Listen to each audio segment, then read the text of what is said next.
in part because, as I said, this is the first time that we're going to see a launch from American soil in almost 10 years' time.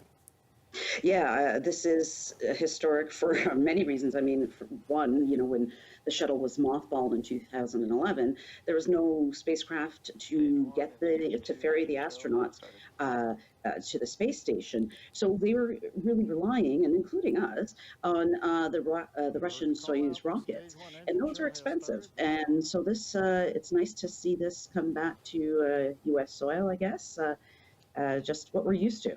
Yeah, a bit more of what we're used to, as you say. It was interesting, Bob McDonald was mentioning how it was a little bit embarrassing for the Americans to have to rely on the Russians for any space launch. So here they are reestablishing the U.S. space program, but also considered a significant launch, a significant mission here, in part because of that capsule that people are now seeing at home. Talk to us about this capsule and how this vehicle, this spacecraft, differs from the space shuttle that, of course, so many people grew up with.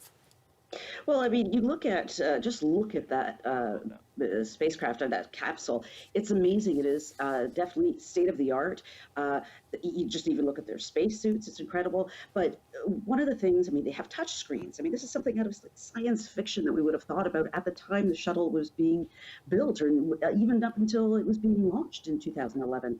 The seats, for example, as well. They get in. They are sitting mostly forward, and then they rotate to an almost, lying down position that you see there. So this is really state-of-the-art, amazing things. This capsule can also take up to 4 to 7 seats. So it's actually an amazing vehicle. Amazing vehicle. 2 astronauts will be on board, as we said, Robert Benkin and Douglas Hurley, both American astronauts, best friends, by the way. And Chris Hadfield earlier today, he noted the fact it's Bob and Doug going up in space. So maybe adding a little bit Canadian content to this. Oh, yeah, take off, eh? Right. Let's talk about the significance here, because not only are we talking about a capsule going up into space that's very different, but significant because it could chart a different path going forward when it comes to space travel. Well, yes. I mean, first of all, oh, by the way, I just want to speak to the image there. What we're seeing now is the engine shill, and it is now, by the way, on internal power. So we're gonna. It looks. I'm not going to say it. I don't want to jinx it, but it's looking good. Yeah. But yeah, the future. They're talking. First of all, it's the first commercially developed rocket and capsule that is taking astronauts into space, and that paves the way for other companies to do it. It's not like it's an easy thing to do, though, of course. But also, SpaceX. I mean, the U.S. government said that they want to commercialize the part of the ISS, the International Space Station. So SpaceX is going to take people, although people with a lot of money, up into space, just ordinary civilians. So that will be an amazing first. An amazing first among many, and good to see that the skies have cleared up over Cape Canaveral, because it really was touch and go throughout this day. And noting the fact that this mission was scrubbed earlier in the week. Yeah, I have to tell you, I was highly skeptical that this was going to happen. I was watching radar, listening to the chance. We went from 50-50, and then it became 70-30, and okay, wait, this is happening. And I have a friend who was there on site, and she was saying that it was really humid, and of course, humidity feeds those storms. And I thought this was where we were going to go. We were going to just see more storms. So it's nice to see that we're moving ahead. Yeah, moving ahead. And it was also interesting to see the 2 astronauts there getting ready for liftoff. Again, a very different capsule. You were noting the fact that they're using computer screens as opposed to physical toggles and dials, and also the fact that even a whole different spacesuit. So it seems like a whole new era when it comes to NASA right now. It really is. And, the other thing that I wanted to talk about, too, is that this is the first test launch with humans on board since 1981 in the space shuttle. It's been that long. I was an 8-year-old kid at the time.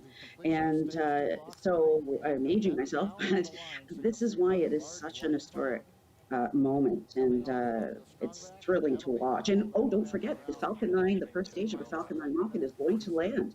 It's scheduled to land on the drone ship off the coast, and that will be another first. So we are seeing a lot of firsts here. A lot of firsts, but also underlying the fact that, this does come with risk. We are talking about two astronauts who are best friends, both of whom have flown up before on shuttles. But this is also a test flight. So this is part of the reason why people are watching with both excitement but also bated breath here. Absolutely. Now, you're seeing there, by the way, the water is that's part of the system to launch. See, as you can see, it's spilling the water, and that's obviously to dampen the area. And I don't mean with water, but just because of the tremendous forces that are there. But this is going to be. I mean, this might be something that kids are looking forward to. Okay. We might want to listen. We are getting to the point where we're going to be. Sorry, and is the steam coming off of the rocket there? Is that also the water that you're referring to? No, that's the venting stage. That's the venting. They vent, and that starts at roughly 7 minutes. It's a chill. Okay. That's the chill that you were speaking about earlier on. Yeah, there's a lot of moving parts to this, of course.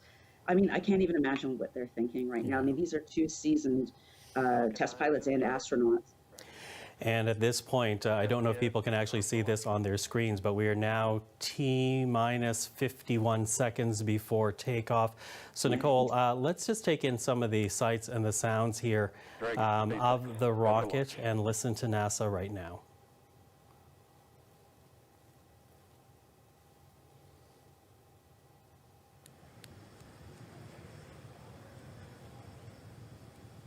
T-minus 30 seconds.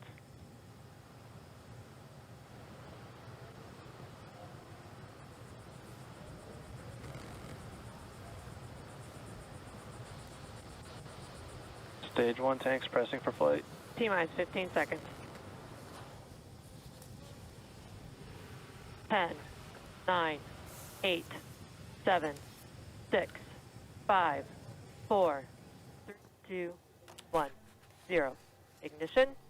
Liftoff of the Falcon 9 and Crew Dragon. Go NASA, go NASA, go SpaceX. Godspeed, Bob and Doug. America has launched. And so rises a new era of American spaceflight, and with it the ambitions of a new generation continuing the dream. 20 seconds into flight, stage 1 propulsion is nominal.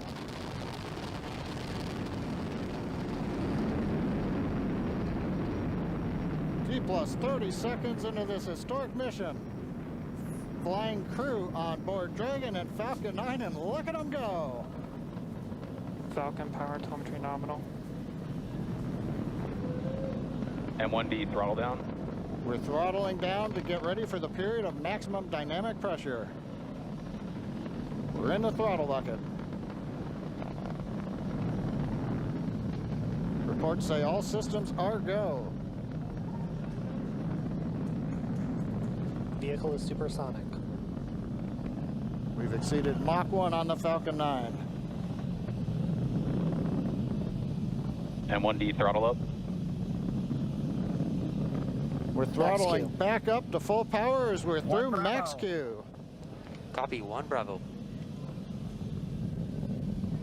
And we heard that 1 Bravo call out. That's just the second abort zone that they're in. They'll continue to be on this until the first stage has done its job and they switch over to the second. At this point, Bob and Doug pulling about 2.3 Gs, 2.3 times the Earth's gravity, already moving at over 1,500 miles per hour. We've heard the call out for MVAC engine chill. That's getting the MVAC engine ready to light. That'll come at about 2:44 into flight. Right now, everything continuing to look good. Next major event coming up is going to be the triple. We'll have main engine cutoff of the 9 first stage engines, stage separation, and then ignition of the second stage engine to continue to carry astronauts into orbit. Coming up in about 20 seconds. M1D throttle down.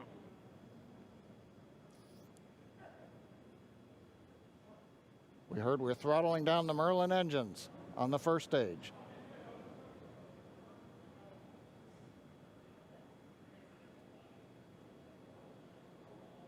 And we have Miko. Miko. 2 Alpha. Falcon stage separation confirmed. Copy, 2 Alpha. MVAC ignition.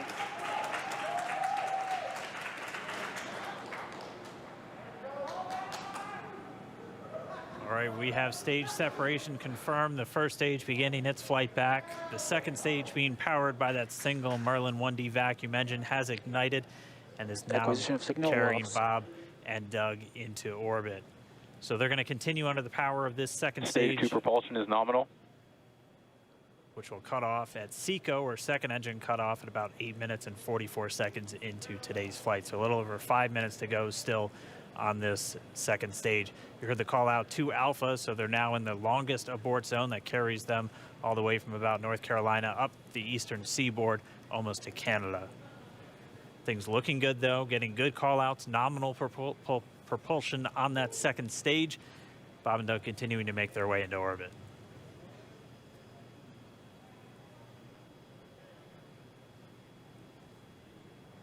Dragon SpaceX nominal trajectory. Acquisition of signal in Bermuda. SpaceX Dragon nominal trajectory.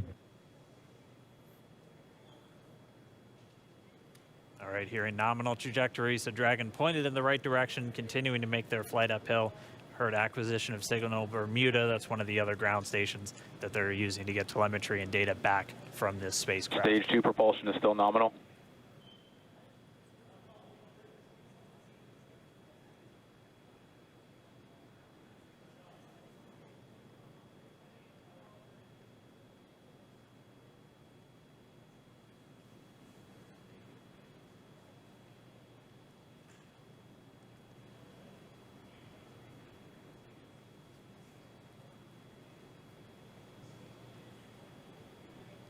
A little over 4 minutes, 40 seconds into the flight. Bob and Doug flying at more than 5,600 miles Dragon per hour. SpaceX nominal trajectory. Already almost 200 miles downrange from the Kennedy Space Center. Nominal trajectory continuing. And you are watching CBC News Network as we bring you live coverage of the Falcon rocket that just launched, carrying upon it the Crew Dragon capsule, both of which creations of Elon Musk's SpaceX. A huge moment for NASA as they return to spaceflight, launching from American soil for the first time in 9 years. Nicole Moltolato is CBC's senior science reporter. She joins me right now to continue to discuss this. You know, Nicole, still a few more minutes here before the second stage. So far, what has stuck out for you? That it's flawless. It's been flawless, and actually, it kind of looked like they had a smooth ride. It performed exactly the way it was supposed to, and I should say that had anything gone wrong, they had the launch abort system ready to go, and they still have it. As you know, we heard earlier that it would take them off the coast, northern coast of Canada.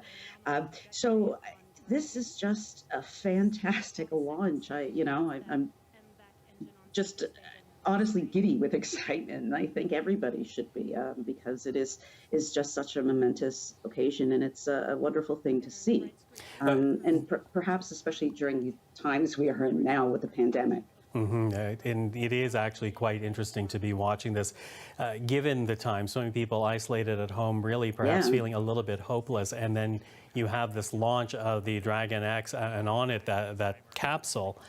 And it brings new hope once again to so many people that are watching this. Let's talk about the impact this has, though, on NASA itself, because it essentially did, with some controversy, I guess, decide that it was going to pursue a different path 9 years ago when it undid the shuttle program. Yeah, it was a little disappointing to people in the space community that nothing was there to replace the shuttle. Not that this is the first time, because Apollo, there was a gap too between Apollo and the shuttle, but you know, it took a long time, and it was controversial to go the private route, but here we are, and it's looking pretty good, and it's saving the money, it's reusable. So I think this has a lot of promise. And, you know, don't forget, there's also Blue Origin on the horizon, another private space launch company, and that's run by Jeff Bezos from Amazon. So there are new players here, and it's kind of opening up space. It's the new space race. And this idea that entrepreneurship will revolutionize space. And you mentioned the dollar figure, because it was, I believe, Bob that was saying that with the space shuttle, it was basically $1 billion every time you wanted to send a shuttle up in space. But this one, considering that it's reusable, it will make it cheaper?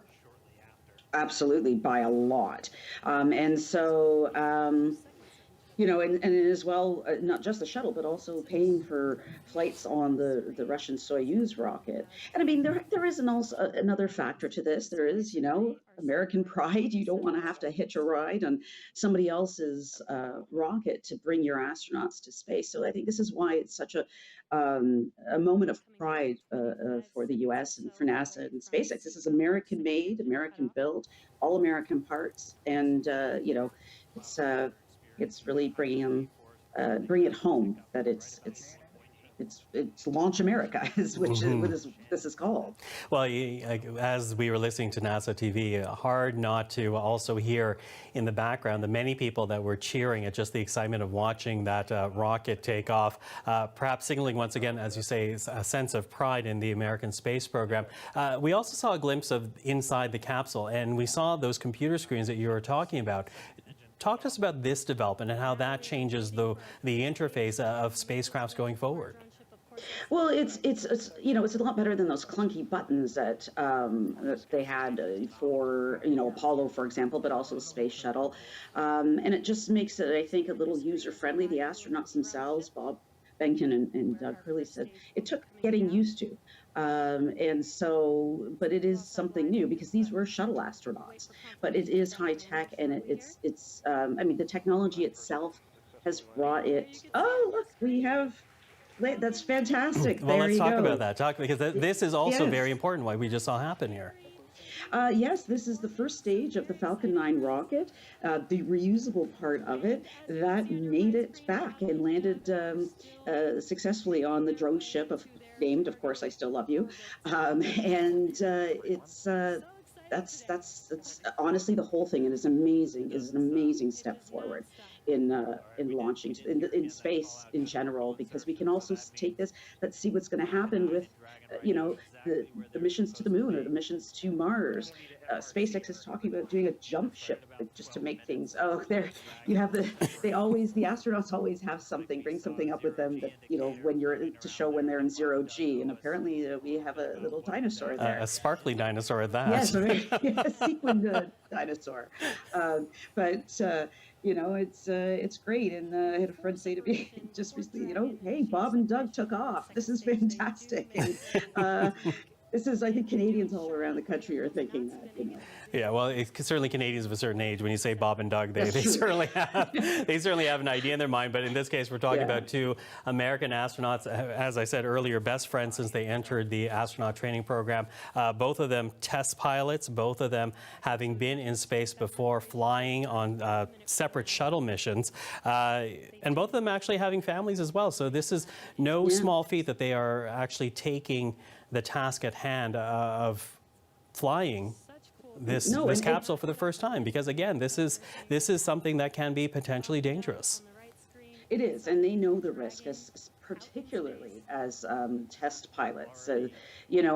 Earlier, Commander Chris Hadfield, our astronaut, the test pilot, mentioned that they go into it knowing what the risks are. But that's not to say that safety, is taken lightly. That's why they tested over and over again the the launch abort system. So, and the parachutes. But it's scary. But also, speaking with their family, both of them are married to fellow astronauts from their class. So it's a family that really understands the risk involved in doing something like this. Yeah, and also when you talk about the safety precautions they took, it also explains why they scrubbed the initial launch on Wednesday, 17 minutes before it was meant to actually lift off. Yeah. There you have the separation. The second separation. And sorry, Nicole, can you clarify something for me? As we look at the second separation, is every portion of this rocket intended to be reusable again? Is it meant to be retrievable after this launch? They are. This is their goal. Obviously, they also have the fairings that. So that's what when they launch, for example, satellites. It protects the satellites. They have actually looked at using that to be reusable as well. They've got this giant ship out in the ocean that I can't remember how many times they successfully caught those things, but everything is meant to be reusable. I'm not entirely sure if that is, but they are trying to do the rest to make the entire thing reusable as much as they can. It would certainly change the nature and the cost of any space travel if they were to do that. So let's look forward here then. Nicole, talk to us about what we're going to be watching for in the next few hours. What are you going to be keeping an eye for as you watch this mission progress? So, well, right now the capsule itself, the Crew Dragon, it functions autonomously, but the astronauts themselves will be conducting tests. They will be watching and monitoring to ensure that everything is working. We often hear the word when you watch a launch, nominal. That is a word that means it's good. So they're going to see and ensure that everything is working nominally. And then after that comes the docking, and that will be. I mean, the Dragon itself has been doing this for a while because it has been docking with the space station, and this is the cargo ship, okay, the Dragon, and bringing supplies to the International Space Station with, over the years, no problem.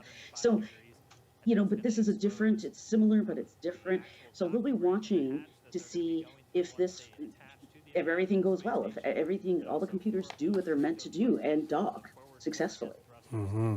And, you were talking about the potential of space travel becoming far more affordable for, well, I guess.